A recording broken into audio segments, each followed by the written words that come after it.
अच्छा, अभी ये वाला जो पार्ट है, कंपाउंड्स वाला पार्ट, वो नहीं आ रहा टेस्ट में, तो ये हम बाद में करेंगे।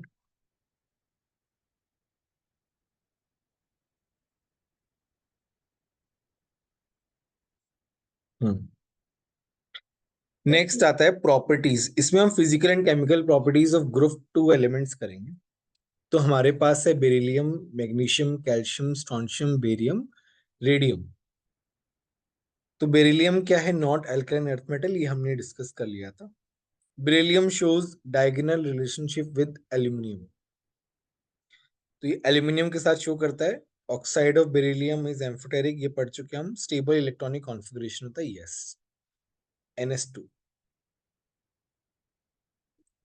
Atomic and ionic radii, it increases down the group, yes, ये सभी को पता है। Ionization enthalpy decreases down the group.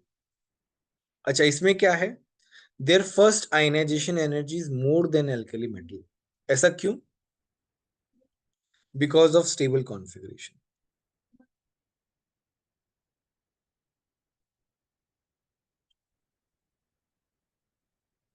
Stable electronic configuration. Now their second ionization energy is less than alkali metal. क्यों? क्योंकि एक इलेक्ट्रॉन लूज करने के बाद एल्कली मेटल किस में कन्वर्ट हो जाएंगे? नोबल गैसेस में। तो उनमें इलेक्ट्रॉन निकालना अब बहुत मुश्किल है। मैग्नीशियम प्लस अब सोडियम वाला कॉन्फ़िगरेशन ले लेगा, तो उसमें निकालना इजी है। तो ये है सेकंड आयनाइजेशन। ये पॉइंट समझ में आया कि नहीं है, बोलो।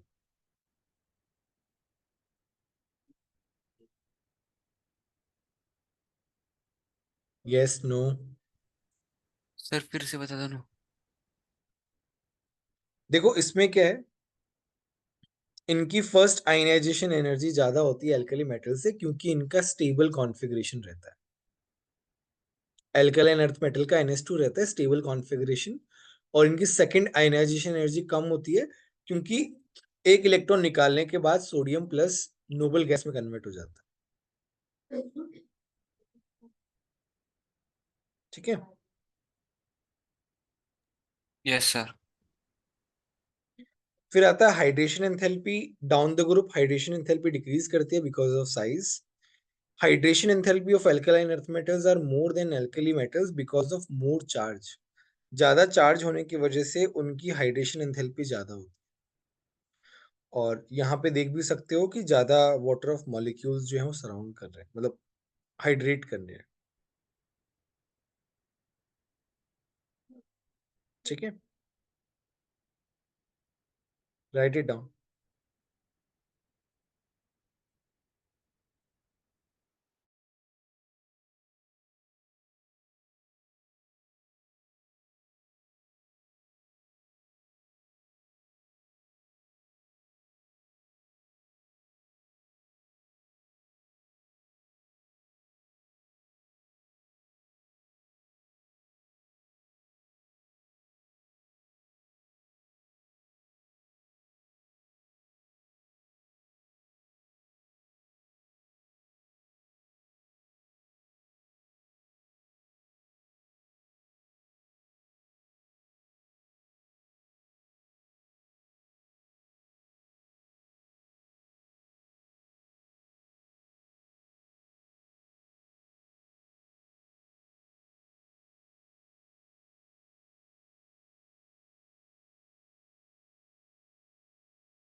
सर आपने वो विथ के बाद क्या लिखा है?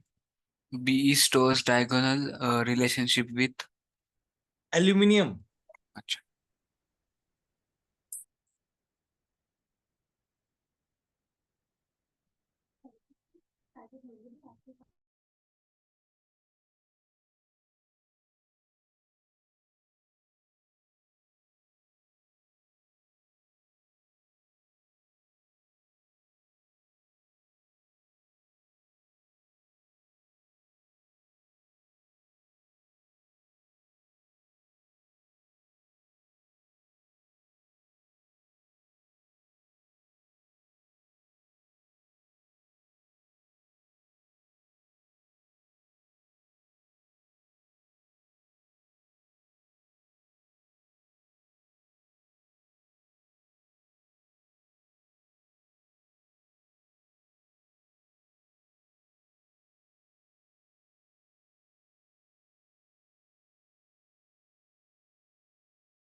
लिख लिया। नहीं सर। नहीं सर।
सर वो hydrogen enthalpy of alkaline earth metal are more than के बाद क्या लिखा है? Alkali metals. ओके।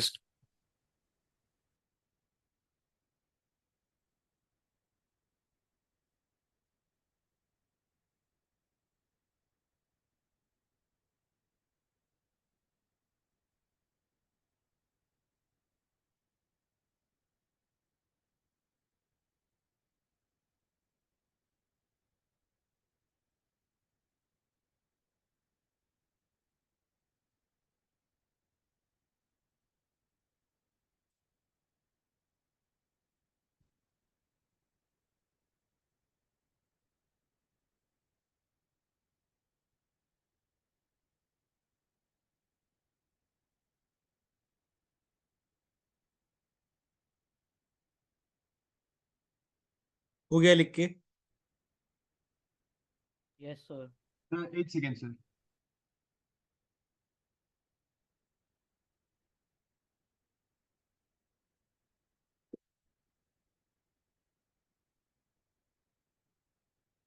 अच्छा, नेक्स्ट है हमारा फिजिकल प्रॉपर्टीज।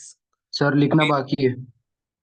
कोई बात नहीं बेटा, बाद में लिख लेना अब, तो ऐसे तो हो ही नहीं पाएगा। चलो लिख लो, फटाफट लिखो।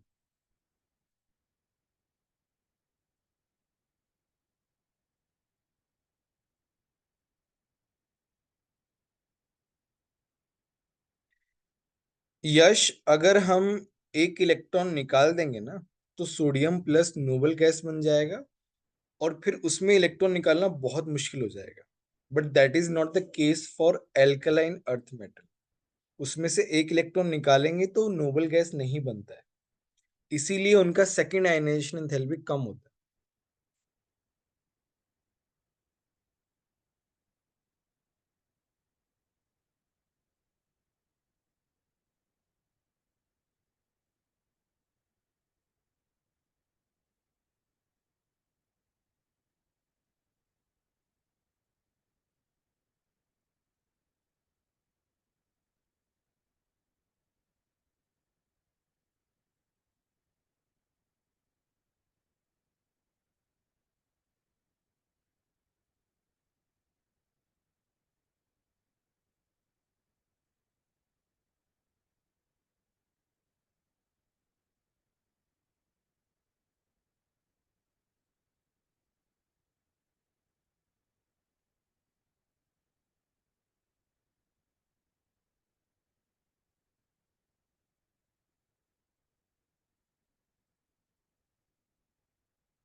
Done sir. All right.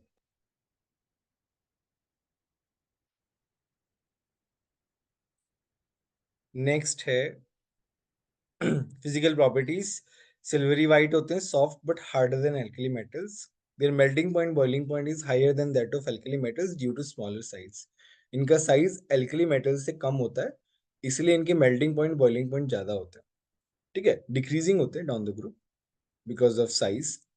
ये फ्लेम कलरेशन है, हमने ऊपर देखा था ना एल्कली मेटल के लिए, वैसे इनके लिए फ्लेम कलरेशन।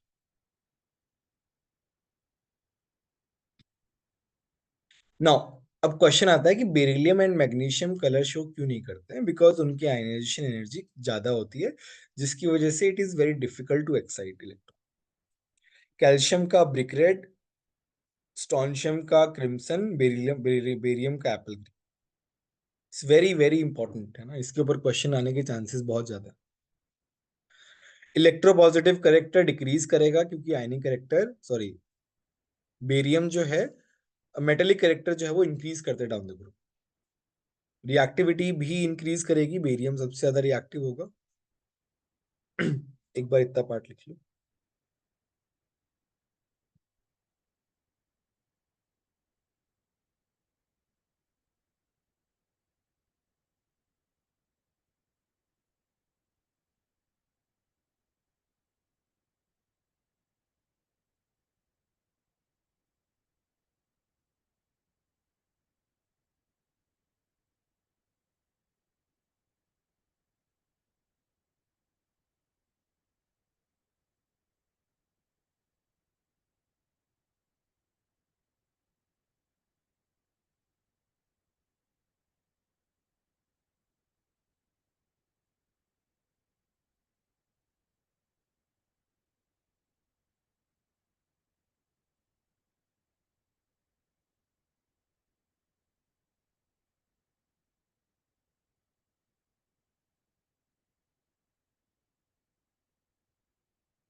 सर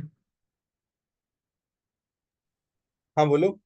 सर आप मेल्टिंग पॉइंट ऑर्डर और बॉइलिंग पॉइंट ऑर्डर वापस एक बार एक्सप्लेन करेंगे क्या, क्योंकि उसमें उसमें कुछ आगे पीछे हुआ। कुछ है नहीं, मतलब बेसिकली क्या है ना, इनका भी डिक्रीजिंग होता है बिकॉज ऑफ साइज ओनली। मतलब डिफरेंट पॉइंट क्या है कि इनका melting point, boiling point alkali metal से ज्यादा होता है बिकॉज ऑफ स्मॉलर साइज। ठीक है। Yes sir.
Done writing.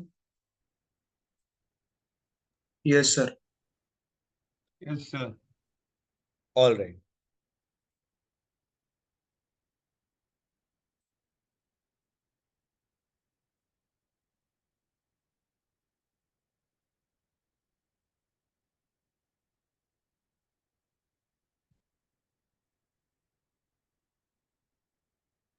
अच्छा, नेक्स्ट है रिएक्शन विद वाटर। तो इसमें क्या लिखा हुआ, calcium strontium barium reacts with water easily. Beryllium और मैग्नीशियम जो है ना वो रिएक्ट नहीं कर पाते हैं because of high ionisation energy. Magnesium जो है वो कोल्ड वाटर के साथ रिएक्शन नहीं कर पाता, वो ओनली हॉट वाटर के साथ रिएक्शन करता है। रिएक्शन बहुत सिंपल है, हाइड्रोक्साइड बनता है और H2 गैस रिलीज होती है। बेरिलियम जो है वो रिएक्ट नहीं करता है कोल्ड और हॉट वाटर के साथ because of high ionisation energy. अब इनकी सॉल्युबिलिटी किन फैक्टर्स पे डिपेंड करती है, ये सॉल्युबिलिटी के बारे में हमने पढ़ा था केमिकल बॉन्डिंग में बहुत डिटेल में। तो मैंने बोला था यहाँ पे बहुत काम आएगा, बट मैं एक बार फिर से बता देता हूँ ये वाला पॉइंट। सॉल्युबिलिटी दो फैक्टर पे डिपेंड करता है, lattice energy and hydration energy. तो डेल्टा एच सॉल्यूशन जो है या फिर सॉल्युबिलिटी के लिए लैटिस एंथैल्पी और हाइड्रेशन एंथैल्पी दोनों होना चाहिए।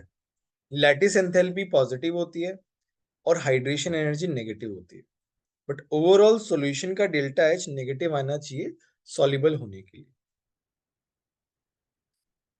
ठीक है। नाउ हमें पता है कि lattice enthalpy is inversely proportional to solubility और lattice enthalpy is directly proportional to, sorry,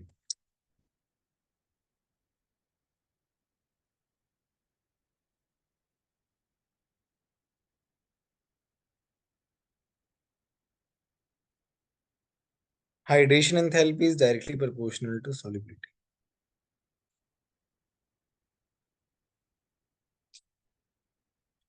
तो डाउन द ग्रुप क्या होता है, लैटिस एनर्जी भी डिक्रीज करती है और हाइड्रेशन एंथैल्पी भी डिक्रीज करती है। ठीक है, तो हमें डोमिनेंट फैक्टर देखना पड़ता है सॉलिबिलिटी के लिए। हम क्या कह रहे हैं, lattice energy and hydration enthalpy both are inversely proportional to size. तो कौन सा फैक्टर डोमिनेंट है उसकी वजह से हमें देखना पड़ता है। यहां पे जब हम when we are talking about hydroxides of alkaline earth metals, तो उसमें क्या होता है, ये सॉलिबिलिटी इंक्रीज करती है डाउन द ग्रुप। इसका रीजन क्या होता है, down the group lattice enthalpy decreases, yes, but hydration enthalpy जो है ना वो ऑलमोस्ट कांस्टेंट है। तो हाइड्रेशन एंथैल्पी वाला डोमिनेंट फैक्टर नहीं है अब लैटिस एंथैल्पी वाला डोमिनेंट फैक्टर है। तो down the group lattice enthalpy decrease हो रही है तो सॉलिबिलिटी क्या होगी, इंक्रीज होगी। तो यहाँ पे इस फैक्टर के बेसिस पे एक्सप्लेनेशन आता है, और ये स्टेटमेंट में भी आ सकता है। वेरी वेरी इंपॉर्टेंट है ना दिस पार्ट। ये स्टेटमेंट में भी आ सकता है कि इसका रीजन क्या है, तो प्रॉपर रीजनिंग भी आनी चाहिए कि व्हाई दिस इज हैपनिंग। समझ में आया कि नहीं है। काफी सारी जगह पे डेटा इंपॉर्टेंट होता है, बट कुछ कुछ केसेस में रीजनिंग भी पूछी जा सकती है, तो इसकी रीजनिंग ध्यान रखना। समझ में आया कि नहीं है। Yes, sir. All right, now beryllium का हाइड्रोक्साइड क्या होता है, एम्फोटेरिक होता है, और जैसे बेस के साथ रिएक्ट करके बेरिलेट आयन, ये पहले भी पढ़ चुके हम, और HCl के साथ इस तरीके से कॉम्प्लेक्स बना लेते हैं। इसको सिंपल तरीके से हम ऐसे भी लिख सकते हैं, ठीक है, ऐसे भी लिख सकते हैं, और थोड़ा सा ज्यादा पानी डाल दिया तो ऐसे भी हो जाए, एक ही बात है, both are the same thing. ये भी सही है और ये भी सही है, तो दोनों तरीके से ध्यान रखना है तुमको। थर्मल स्टेबिलिटी जो है वो बेसिक कैरेक्टर पे डिपेंड करता है, मतलब बेसिक कैरेक्टर और आयनिक कैरेक्टर दोनों पे। तो down the group ionic character increase हो रहा है अकॉर्डिंग टू फजान्स रूल, तो थर्मल स्टेबिलिटी भी क्या हो रही है, इंक्रीज हो रही है। ये समझ में आया कि नहीं, इस पूरे पार्ट में कहीं पे कोई भी डाउट है क्या?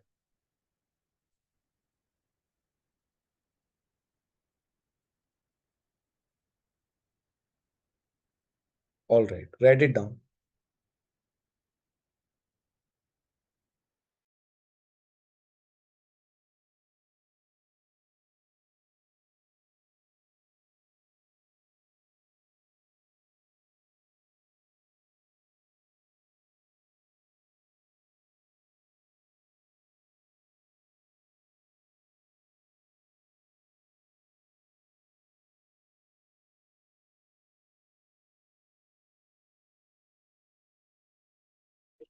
सर हाँ बोलो बेटा। वो जो आपने वहां पे लिखा है ना, delta H solution is equal to delta H lattice minus, क्या लिखा है वो? हाइड्रेशन एंथैल्पी, मतलब हाइड्रेशन एंथैल्पी नेगेटिव होती है ना इन अच्छा। जनरल, अच्छा, उस ओके। सेंस में लिखा है, बट आप चाहो तो ऐसे भी लिख सकते हो, मतलब ये मॉड लगा के। अच्छा, ठीक है। वो मतलब टेक्निकली थोड़ा ज्यादा सही रहेगा, या फिर आप प्लस ऐसे भी लिख सकते हो, हाइड्रेशन एंथैल्पी एक ही बात है, मैग्नीट्यूड से मतलब है मोर और लेस, इंडिविजुअली हम कंपेयर कर रहे हैं तो।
लिख लिया?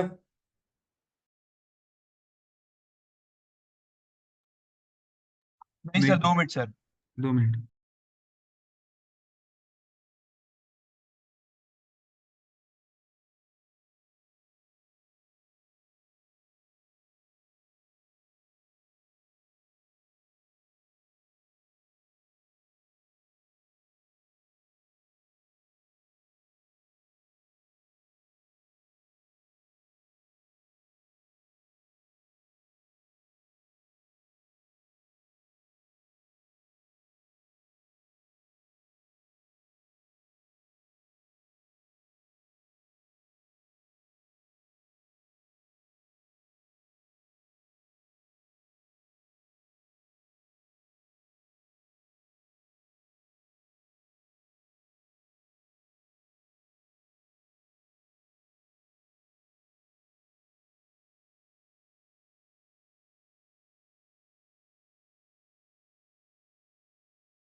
Done writing, everyone? Well done.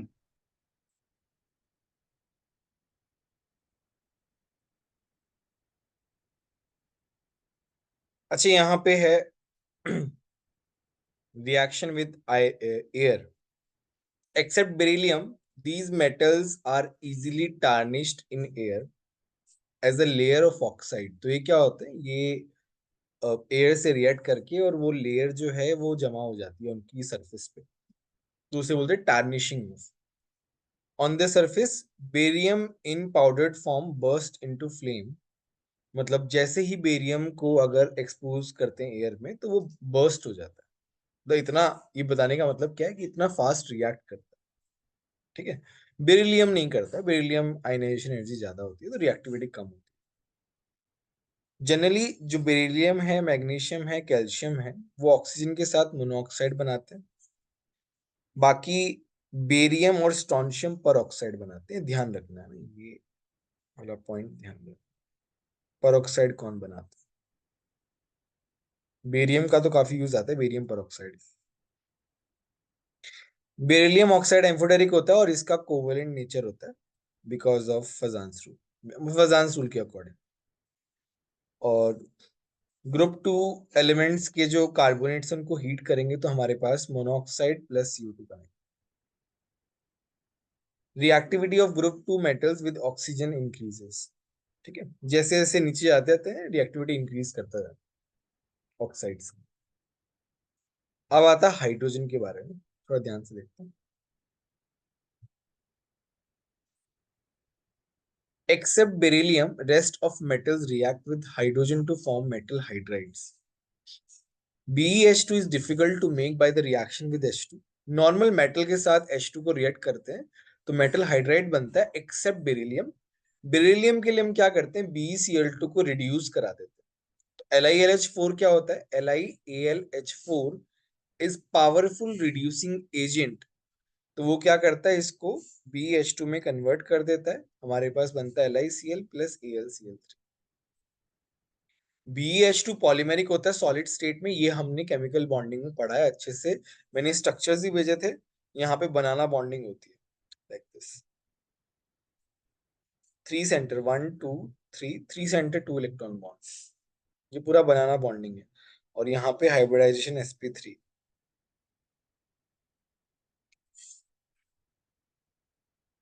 और हाइड्राइड्स की reactivity increases down the group to form hydrides, stability decreases down the group, क्योंकि हाइड्रोजन का साइज छोटा होता है और स्टार्टिंग में हमारे पास जैसे बेरिलियम है या फिर मैग्नीशियम है, इनकी साइज क्या होती है, कम होती है, तो हाइड्रोजन के साथ ओवरलैपिंग बहुत अच्छे से होती है कंपैरेटिवली, तो स्टेबिलिटी जो है वो डिक्रीज करती है बट रिएक्टिविटी इंक्रीज करती है। रिएक्टिविटी इंक्रीज करती है because of ionization enthalpy, ionization enthalpy कम होगी, रिएक्टिविटी ज्यादा होगी। ये वाला पार्ट समझ में आया कि नहीं, बोलो। शौर्य समझ में आ रहा है? Yes sir. All right, right it down.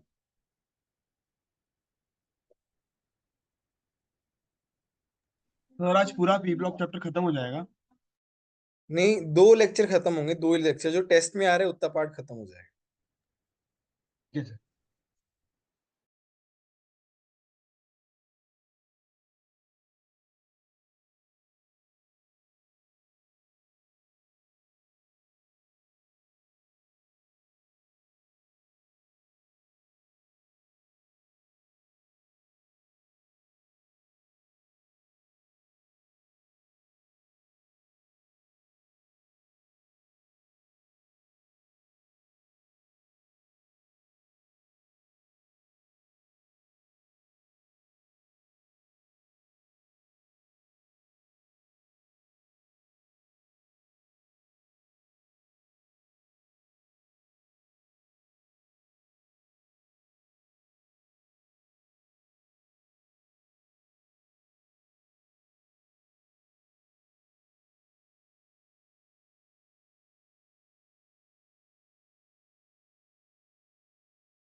हो गया सर।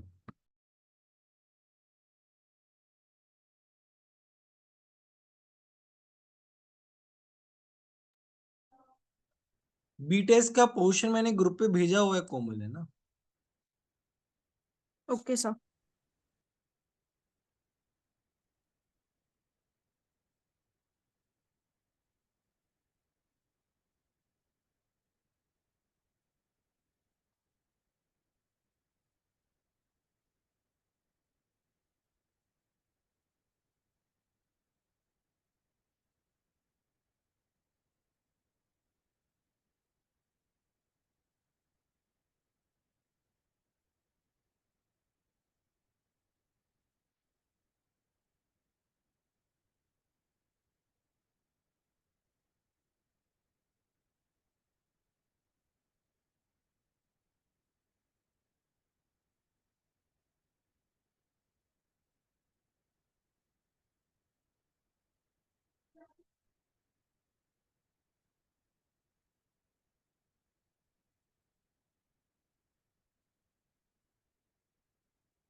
Done writing? लिख लिया बच्चों? ओ सर।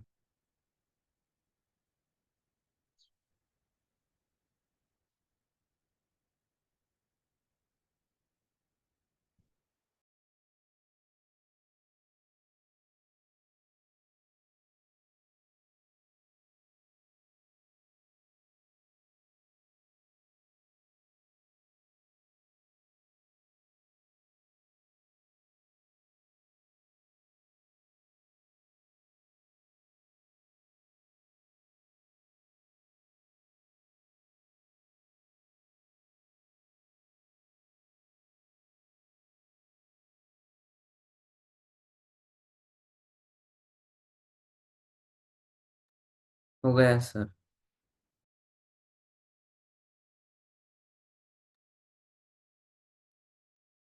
अच्छा, मैं ये बोल रहा था कि कुछ स्टूडेंट्स को थोड़ी दिक्कत हो रही है बिकॉज काफी टाइम से लैपटॉप की स्क्रीन ऑन है, उनको दिक्कत हो रही है और बहुत कम स्टूडेंट्स बचे हैं। तो आज का लेक्चर यहीं रखते हैं। अब हम क्या करेंगे, थोड़ा सा 10:30 तक कुछ दिनों तक हम लेक्चर ले लेंगे, मतलब हाफ एन आवर एक्सटेंड जो है वो 3 दिन तक कर देंगे, सो दैट ये बैलेंस आउट हो जाएगा ये एक्स्ट्रा लेक्चर। ठीक है, क्योंकि कुछ स्टूडेंट्स ने मुझे लिखा कि सर थोड़ा पेन हो रहा है आईज में, और फिर किसी को डॉक्टर के अपॉइंटमेंट में जाना है, थोड़ा सा मुझे लग रहा है कि थोड़ा ज्यादा स्ट्रेच हो जाएगा कुछ स्टूडेंट्स के लिए। तो हम ऐसा कर लेंगे कि हर दिन हाफ एन आवर एक्स्ट्रा ले लेंगे, मतलब 10:30 तक ले लेंगे, 10 to 10:30, 3-4 दिन लगातार ले लेंगे, या फिर जैसे भी कन्वीनियंस लगेगा वैसे ले लेंगे। तो आई थिंक सिलेबस हो जाना चाहिए हमारा टाइम से। ठीक है, यस सर। तो हम नेक्स्ट मतलब कल तो हम लोग क्या पढ़ेंगे, कल ये खत्म कर देंगे यार, थोड़ा सा ही बचा है, कितना बचा है? कल केमिस्ट्री या मैथ्स है शायद कल। नहीं, कल केमिस्ट्री है बेटा। कल पहले तो हम क्या करेंगे, फर्स्ट हाफ में ये वाला पार्ट जो हमारा बचा हुआ है, I think it will take 1 और 1.5 आवर्स, तो फर्स्ट हाफ में ये खत्म कर देंगे। आहान यस, मैं शेयर कर दूंगा यार पीडीएफ, डोंट वरी, है ना? तो ये कर लेंगे और फिर उसके बाद सेकेंड हाफ में हम आयनिक पढ़ेंगे, आयनिक बचा हुआ है ना। तो कल हम एस ब्लॉक का फर्स्ट हाफ एस ब्लॉक और सेकेंड हाफ हम लोग आयनिक इक्विलिब्रियम। ठीक है, तो अकॉर्डिंगली आप नोटबुक लेके आना। सर होमवर्क क्या है आज का? होमवर्क तो आज एक बार इसको रिवाइज कर लेना अच्छे से, यस सर। फिर मैं आपको एक असाइनमेंट बना के दे दूंगा, और या फिर मार्क करा दूंगा मॉड्यूल से कल। Okay sir. ठीक है, थैंक यू बाकी सर। अपनी physical and chemical properties of group 1 हो गई है, तो उसका जो भी होमवर्क है एक्सरसाइज 1-2 से, तो वो आप खुद से भी कर सकते हो, लिखा हुआ रहेगा वहां पे। Okay sir. ठीक है, चलो, thank you sir. Bye everyone. Thank you sir, bye sir. Thank you sir. Thank you sir. All right. Thank you sir.